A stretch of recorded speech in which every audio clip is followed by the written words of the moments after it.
Cześć, witam Cię ponownie na moim kanale. Dzisiejszy materiał będzie przeznaczony dla osób, które chcą rozpocząć przygodę z Home Assistantem. W tym materiale wprowadzę Cię w świat Home Assistanta, pomogę Ci wybrać urządzenie, na którym będzie zainstalowany system, przeprowadzę Cię przez proces instalacji i konfiguracji.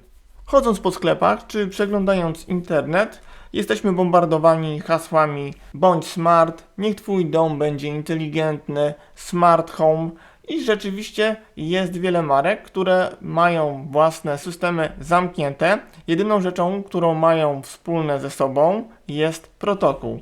Protokół Zigbee. I jednym z najprostszych sposobów integracji tych systemów jest Home Assistant. Dzięki temu nie będziemy ograniczeni tymi zamkniętymi systemami i będziemy mogli wybierać poszczególne urządzenia, które nam się spodobają. Oczywiście są jeszcze inne protokoły komunikacyjne, ale tutaj przedstawiłem 3 najpopularniejsze, czyli Zigbee, Wi-Fi i Bluetooth w wersji energooszczędnej BLE. Dzięki Home Assistantowi będzie można tworzyć automatyzację nie tylko w ramach poszczególnych protokołów, ale będzie można je ze sobą łączyć. Przykład, jeżeli mamy podłączoną kamerę Wi-Fi, to za pomocą kliknięcia przycisku połączonego przez protokół Zigbee będziemy mogli zrobić zdjęcie na przykład naszego tarasu. Kolejny przykład z wykorzystaniem termometru połączonego przez Bluetooth. W momencie, gdy temperatura spadnie w pomieszczeniu, a czujniki podłączone przez protokół Zigbee, czujniki otwarcia okien lub drzwi wykryją, że okno na przykład jest otwarte, zostanie wysłane powiadomienie na telefon, żeby je zamknąć. Także jak widzicie, możemy tutaj miksować między tymi protokołami. I to jest fenomen Home Assistanta, że urządzenia, które wspierają te protokoły po procedurze parowania lub wręcz w sposób automatyczny dodawane są do Home Assistanta. A jeżeli urządzenie nie wspiera żadnego protokołu komunikacyjnego, możemy je podłączyć i kontrolować poprzez wszelkiej maści przełączniki i sensory. Przykład, brama garażowa, czy też podlewanie ogrodowe. Ponadto Home Assistant rejestruje stany tych urządzeń i mamy dostęp do pełnej historii. Jeżeli chodzi o sprzęt, na którym będziemy instalować Home Assistanta, jeszcze kilka lat temu powiedziałbym, że tylko Raspberry Pi z dyskiem zewnętrznym SSD wyposażone w 4 GB RAMu. Obecnie mamy maj 2023 i ceny tych urządzeń wahają się w okolicy 800 zł. Niestety jest to zbyt wysoka cena w stosunku do tego, co te urządzenia mogą nam zaoferować. Ja zdecydowałem się na rozwiązanie terminalowe, ponieważ z założenia jest ono kompaktowe, posiada pasywne chłodzenie, jest energooszczędne, posiada komplet interfejsów.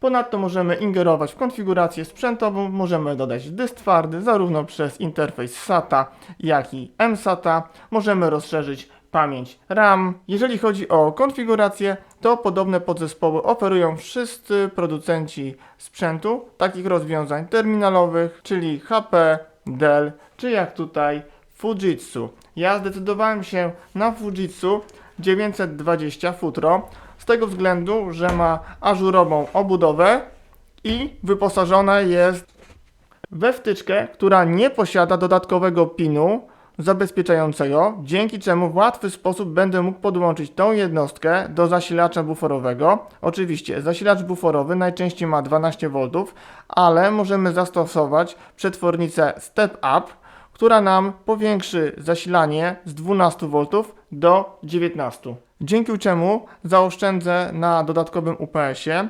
Pamiętajcie, na początku może jest to zabawa. Potem każda awaria takiego systemu może naprawdę utrudnić życie, tym bardziej, że w miarę upływu czasu te systemy szybko się rozbudowują i wyobraźcie sobie, że wyjeżdżacie na wakacje i jest awaria prądu. Wy nie możecie się podłączyć do swojego komputera domowego i po co niepotrzebne nerwy? Tym bardziej, że wiele sensorów i czujników ma własne zasilanie i warto mieć możliwość ich podglądu, nawet w przypadku awarii po stronie dostawcy prądu.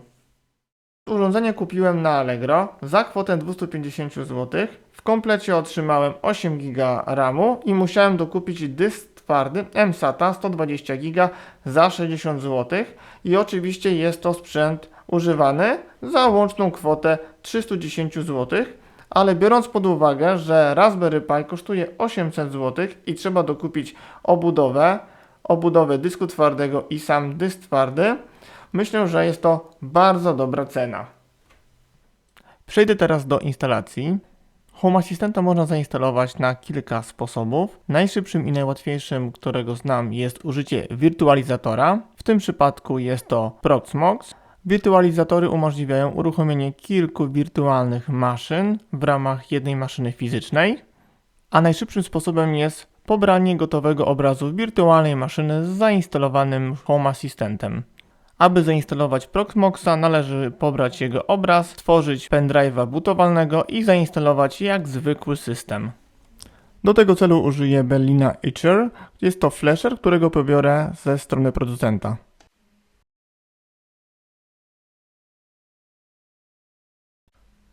Pobiorę wersję Portable, dzięki czemu nie będę musiał instalować aplikacji. Następnie ze strony Proxmoxa należy pobrać ostatnią wersję obrazu ISO wirtualizatora.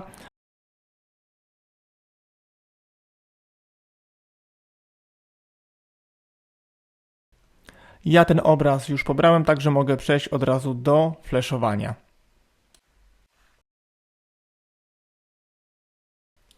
Uruchamiam flasher, następnie wskazuję pobrany wcześniej obraz ISO. Następnie wybieram nośnik, na który będzie rozpakowana cała zawartość ISO. Uwaga, znajdujące się tam dane zostaną usunięte. Uruchamiam flashowanie.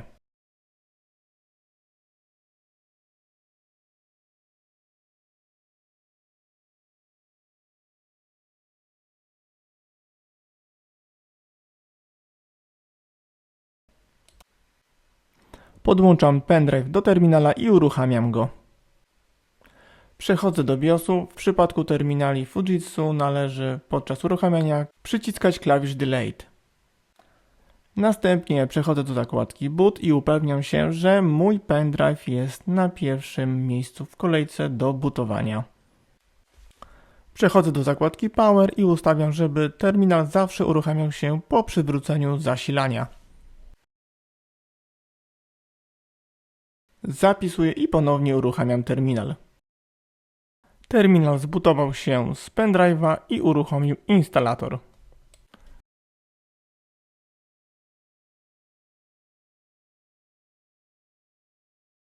Akceptuję umowę i wybieram docelowy dysk twardy, na którym będzie zainstalowany system. Wybieram kraj, a strefa i klawiatura automatycznie ustawia się na polską. Ustawiam hasło administracyjne oraz maila. Użytkownik domyślny to root.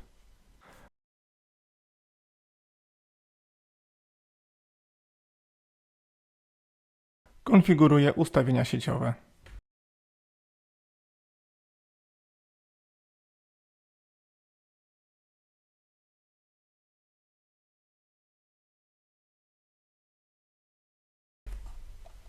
Podsumowanie i zatwierdzam przyciskiem Install.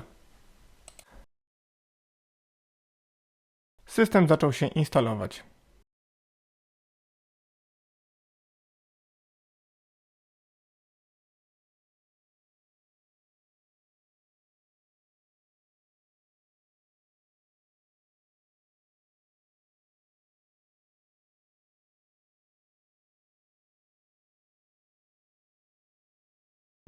System się zainstalował, należy go ponownie uruchomić, pamiętając, żeby wyjąć z portu pendrive'a, aby ponownie instalator się nie uruchomił.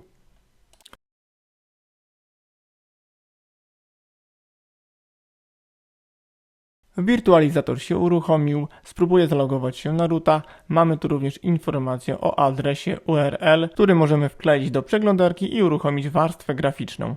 Ostatnim etapem jest uruchomienie dwóch skryptów. Pierwszy z nich konfiguruje repozytoria Proxmox, drugi instaluje i uruchamia maszynę wirtualną z Home Assistentem. W tym celu przechodzę na stronę Proxmox Helper Script. Rozbijam pierwszą gałąź z toolami i kopiuję komendę do uruchomienia skryptu post install. Teraz pokażę, w jaki sposób nawiązać połączenie przez SSH. W tym celu uruchamiam wiersz poleceń. Następnie wpisuję komendę SSH, nazwę użytkownika, adres IP serwera, do którego chcę się podłączyć. Wpisuję hasło użytkownika root. Udało mi się zalogować i wklejam wcześniej skopiowane polecenie do uruchomienia skryptu. Odpowiadam yes i skrypt zaczyna wdrażać zmiany. Tutaj należy uzbroić się w cierpliwość, ponieważ może to potrwać nawet kilkadziesiąt minut.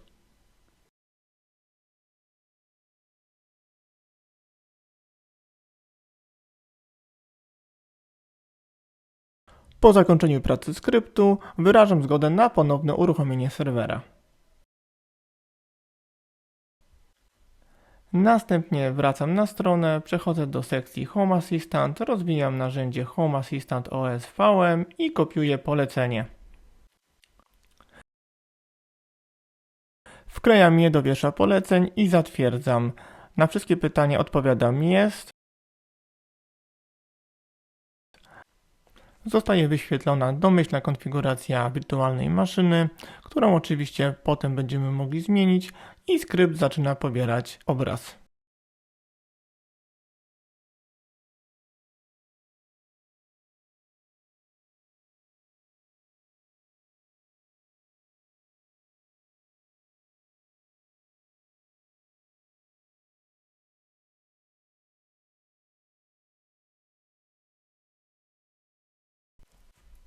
Po zakończeniu pobierania obraz jest rozpakowywany, maszyna jest stworzona i uruchamiana.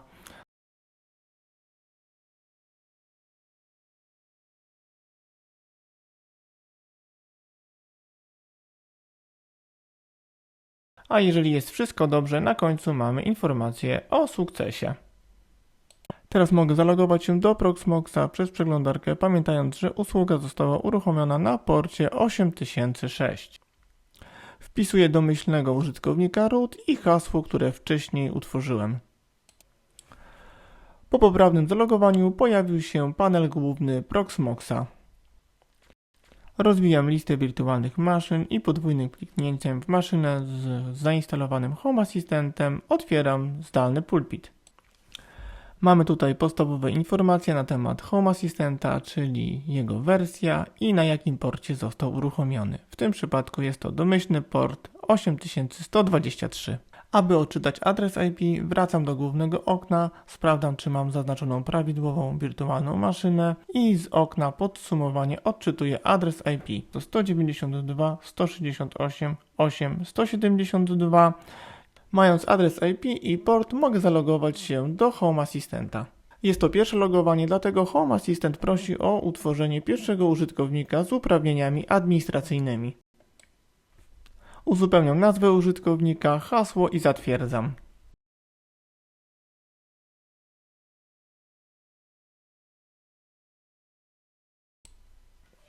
Uzupełniam dane dotyczące lokalizacji. Zatwierdzam informacje w kolejnych oknach, aż pojawi się okno główne Home Assistenta. I w ten oto sposób, używając wirtualizatora Proxmox, zainstalowałem Home Assistenta. Oczywiście wirtualizator umożliwia stworzenie kolejnych maszyn wirtualnych, łatwą ich konfigurację, dzielenie między nimi fizycznych zasobów sprzętowych, takich jak ilość rdzeni procesora, wielkość pamięci RAM czy dysku.